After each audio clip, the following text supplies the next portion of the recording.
Bonjour, je m'appelle Tommy Deslongchamps, j'ai 16 ans, je suis en secondaire 4. J'ai commencé à jouer au football en 2009 pour les Pumas de Saint-Jérôme dans la catégorie moustique. J'ai commencé à jouer à la défensive et j'ai fait ma dernière année que j'ai joué, j'ai fait comme corps arrière pour les Dragons de Collège Champagnat.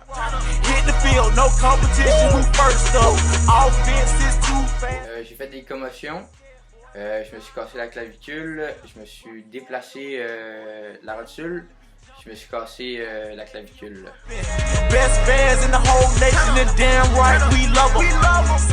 J'ai eu ma première commotion à 12 ans.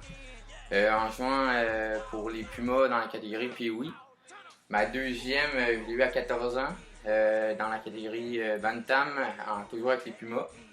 Puis ma troisième, la pire que j'ai eue, je l'ai faite à 15 ans avec les juvéniles, les Dragons. Sur le terrain, j'ai perdu la mémoire, je me rappelle plus de comment ce que c'est arrivé. J'ai commencé à retrouver la mémoire quelques heures après, mais c'était juste les membres de ma famille. Mais la mémoire en tant que telle est redevenue graduellement après environ 2 semaines et demie. Puis j'ai recommencé à jouer juste la saison d'après.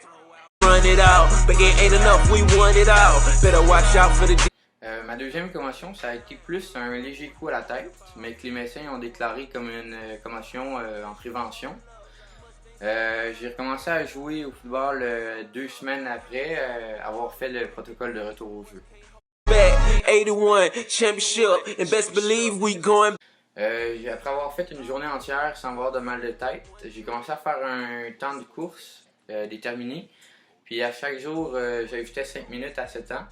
Durant 10 jours, j'ajoutais ces 5 minutes-là si j'avais pas eu de mal de tête durant la journée. Puis c'est la soigneuse qui m'a donné ce protocole-là. Après un plaqué, je me suis relevé. J'ai fait 2 pas, puis mon ami est venu me donner une tape sur l'épaulette pour m'encourager. C'est là que j'ai perdu connaissance, j'ai perdu la mémoire.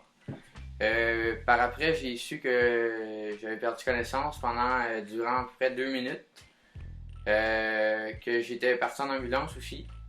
Et sur le terrain, quand je suis comme redevenu à moi, j'étais pas lucide, j'avais pas la conscience d'être là. C'est revenu à peu près à l'hôpital. Je suis resté 15 heures à l'hôpital pour me faire diagnostiquer que j'avais eu une grave commotion cérébrale puis que je m'étais déplacé une vertèbre dans le cou. Quand j'ai retrouvé la mémoire assez rapidement, depuis l'événement, j'ai pas recommencé à jouer au football, mais je prévois l'année prochaine recommencer comme QB et remplaçant botteur. Lors de ma dernière commotion cérébrale, le médecin m'avait dit de retourner à l'école après 1 semaine, puis je suis retourné après 3 jours. Dans le fond, ce que ça avait fait, c'est que ça m'a donné de gros mal de tête et il était plus constant, j'en avais plus souvent. Puis je sentais mon corps fatigué, puis je n'étais pas capable de marcher longtemps. Et ça a été long avant que j'aille plus de mal de tête. Et même encore aujourd'hui, j'ai encore des mal de tête, des gros mal de tête quand je travaille fort physiquement ou justement quand je m'entraîne ou quoi que ce soit comme ça. Moi, je conseillerais à un jeune qui fait une commotion de déclarer sa commotion, de le dire qu'il a eu un coup à la tête et qu'il a mal, parce que justement, ça peut amener de lourdes conséquences. Puis aussi écouter les conseils du médecin, ce qu'ils vont lui donner, parce que ça peut aussi encore amener de conséquences, comme dans mon anecdote. Donc c'est ça.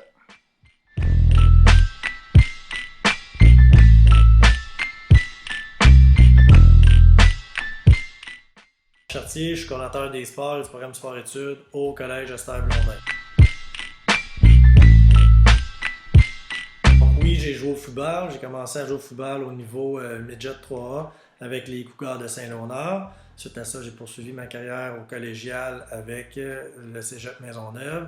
J'ai commencé à jouer à la position de tight end et suite à ça, j'ai transféré à la position de receveur de passe. Impliqué dans le football comme entraîneur depuis pratiquement 15 ans. J'ai été entraîneur à plusieurs niveaux. Commencé au niveau civil dans le quartier Hochelaga-Maisonneuve à l'époque, dans les rangs midget. Suite à ça, j'ai commencé à entraîner au niveau collégial, autant au collégial en division 1 avec Cégep Montmorency. Actuellement, je suis encore entraîneur adjoint en fait au Cégep Lionel Groulx. Ici, au Collège Esther Blondin, je suis l'entraîneur-chef de l'équipe juvénile. Donc, voilà. Donc, au niveau de mes formations, j'ai un bac en kinésiologie. Au niveau du programme national de certification des entraîneurs, j'ai un niveau 3 en football, j'ai un niveau 1 en haltérophilie, 1 en boxe et 1 en athlétisme.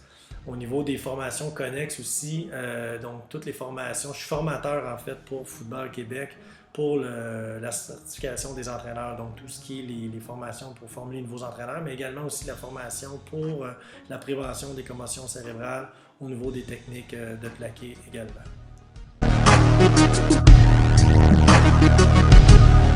C'est sûr qu'à l'époque, quand moi je jouais, le sujet des commotions cérébrales, c'était pas quelque chose qu'on entendait beaucoup parler. Aujourd'hui, il y a beaucoup plus de sensibilisation, il y a beaucoup plus de formation à cet effet-là. Les entraîneurs sont mieux formés, sont mieux éduqués par rapport à ça. Les thérapeutes aussi, il y a de plus en plus de thérapeutes. Quand moi je jouais, par contre, j'ai eu la chance de jouer dans des programmes où il y a toujours eu des thérapeutes. Autant quand je jouais au civil, il y avait des thérapeutes à toutes les pratiques et les parties. La même affaire au niveau collégial. Par contre, ça a énormément changé là, depuis les années. Là, les gens sont beaucoup plus sensibilisés à cet effet-là. On en parle beaucoup plus. À l'époque, on en parlait pas beaucoup, du moins. Alors, depuis que je suis entraîneur, effectivement, à chaque année, il y a quelques joueurs qui ont des commotions. Malgré tout, la prévention qu'on peut faire, toutes les techniques qu'on peut enseigner, tout ça, oui, il y a des commotions. C'est un sport qui est de contact. Comme dans d'autres sports d'ailleurs, que ce soit le hockey, même en soccer, il y a beaucoup de commotions. Mais oui, à chaque année, on a quelques cas de commotion au niveau du football, c'est certain. Que ce soit au niveau aussi au Collège Esther Blondin, c'est la même chose aussi là, au niveau collégial là, avec le Cégep Lionel Groulx. Au niveau du suivi maintenant, quand un jeune a une commotion cérébrale, donc c'est important qu'il y ait un protocole. Ici au Collège Esther Blondin, on a un protocole de retour au jeu. Situation, la même chose ici au Cégep. Donc, qu'est-ce qu'on doit faire quand un jeune a une commotion? C'est sûr que c'est toujours, dans le fond, le thérapeute avec un médecin qui vont prendre des décisions en lien avec ça. C'est jamais les entraîneurs qui décident la date du retour au jeu. À ce moment-là, donc, un jeune qui a une commotion, il y a un arrêt. Le protocole, c'est qu'il y a un arrêt pendant environ une dizaine de jours quand il y a une commotion. Suite à ça, le retour au jeu se fait en fonction, il y a 6 étapes pour revenir au jeu. Puis pour pouvoir revenir au jeu, il faut réussir les 6 étapes qui sont de l'activité physique léger au début jusqu'à un retour complet. Et ça, c'est vraiment les thérapeutes qui vont prendre ça en charge, qui vont déterminer si le jeune est apte à passer à la deuxième étape, troisième étape, ainsi de suite, jusqu'à temps qu'il fasse un retour complet au jeu.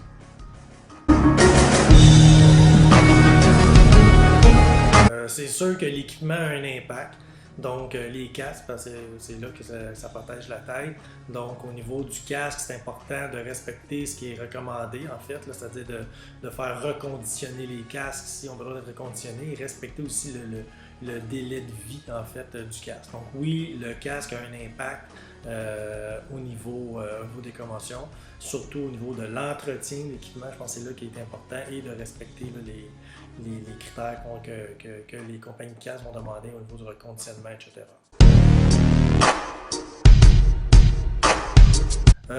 Personnellement, je crois que toutes les positions de football sont à risque d'avoir des commotions parce que c'est un sport de contact. Donc, une commotion, que tu sois secondaire qui va faire des plaqués ou un porteur qui va porter le ballon et qui peut avoir des contacts, tous les joueurs offensivement peuvent avoir un contact avec le ballon. Même les joueurs de ligne peuvent avoir des contacts corps arrière aussi.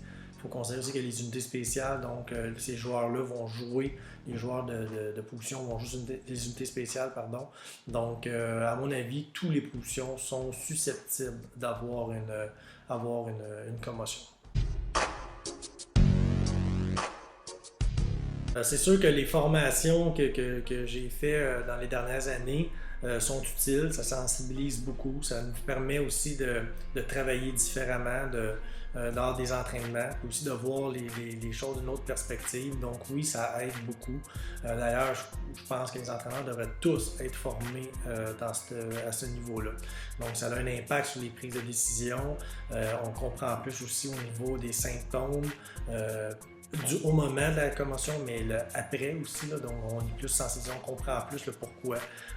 Donc les symptômes ne sont pas nécessairement juste sur le moment présent, mais peuvent se manifester là, plus tard, là, donc 48 heures, même des fois ça peut être jusqu'à une semaine, ça peut être plus longtemps.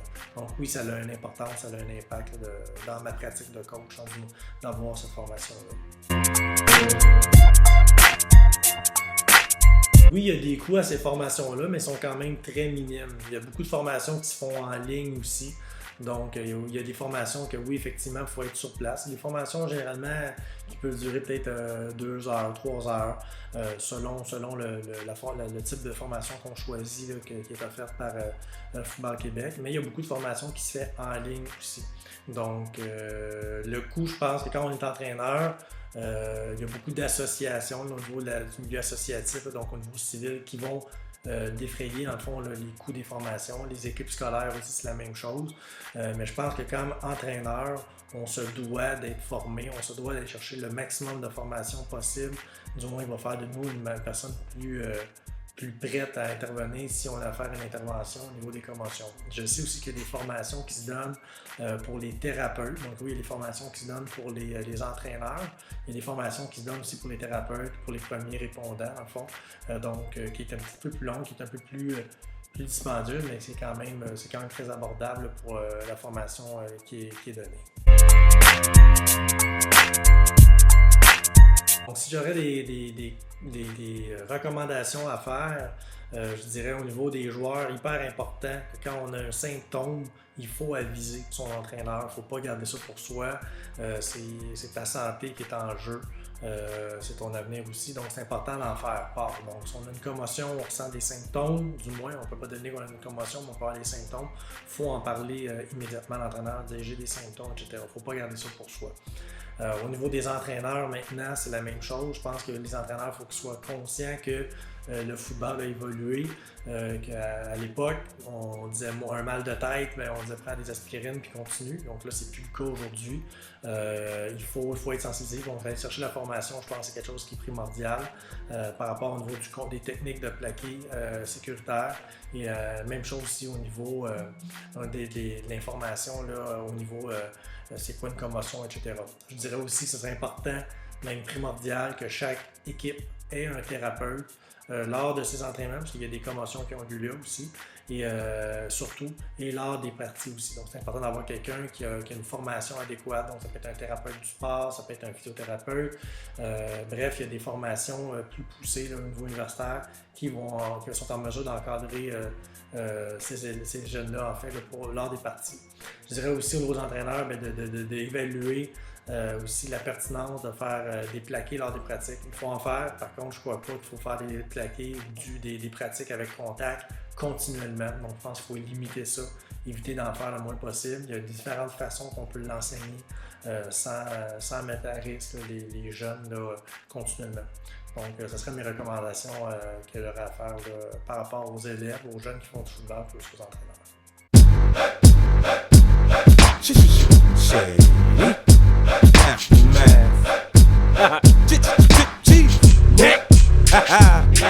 Cause we came here to set this party off right. Let's bounce tonight. And if they